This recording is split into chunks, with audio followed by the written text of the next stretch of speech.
in the past, a ball dropping, we always, you notice, we always ignore what happens here in the lower years, right? We only care about what's going on here, and then what's going on here, we don't really have a way to calculate anything. We don't have a way to calculate the impact, correct? So now we know that there is a way, and it's basically the use of this formula.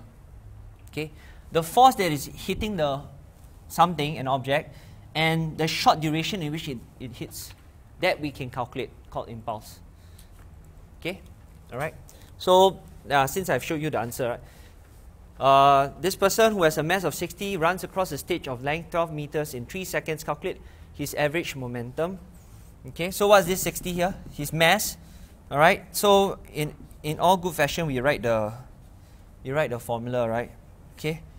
So momentum is P, mass times velocity. Okay, we write the formula first, then we plug in the values, then we produce the answer with the unit. Isn't this exactly the same as the ball earlier in the example? The difference is the ball, you drop it, you hit the ground vertically. Now you're running and hitting the wall for some strange reason. Correct? Isn't it the same idea? Okay, we hit the wall, so they ask you what is the force exerted. So we are using the same formula as earlier on. Now initially when he is running across the stage, isn't that the initial momentum? So the initial momentum that we calculated earlier on was 240 kg ms minus 1, right? That is the initial momentum, right? So we can substitute the values into this over here. But you need to also know what the final momentum is. Okay? So the question is, when you hit the wall, is your velocity still in the same direction in which you ran towards it? I run in this direction, hit the wall. Do you think I go through the wall? I bounce? Sorry? Depends on what, the wall? On the wall material. On the wall material. Okay, technically, okay lah. So you hit, it's concrete wall. So you should expect the velocity to be negative, right? So you can just write down negative m Vf, right? Minus away 240, divide by, what is the time in which it hits the wall? 0.5 seconds. Alright?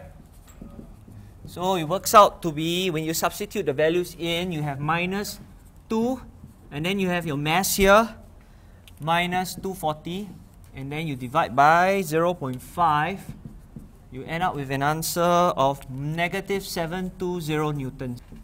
Yeah, force times time, so it's 0.5. Change in time. Yeah, it's change in time, but this is already the time duration. Right? This is the time duration, which is the change in time. So the impulse doesn't include his running into the wall. It just includes... 3 seconds. No, yeah, correct. The impulse, okay, the impulse here is the force exerted by the wall on him. Okay, so that's why it's force. What is an impulse? Okay. The impulse is the force exerted during in a short period of time. In a period of time. So the period of time which you hit the wall is 0.5 seconds. So in a way, this is your impulse. Because you don't have to minus anything. Because they've given the duration in which you hit the wall. You know, earlier on the graph, remember the graph was like that? Like this, right? And then we took this, and we had to minus off because we wanted to find the duration. But in this case, the duration is given to you. It doesn't tell you the initial time and final time. So we did not minus anything. Do you understand the difference? Yeah. So in this case, this time here, this change in time is actually the duration in which the ball is in contact with the person when you run towards the wall. Okay? So it's basically, alright, the 720 multiplied by the 0.5. Right? No need, not necessary. Okay?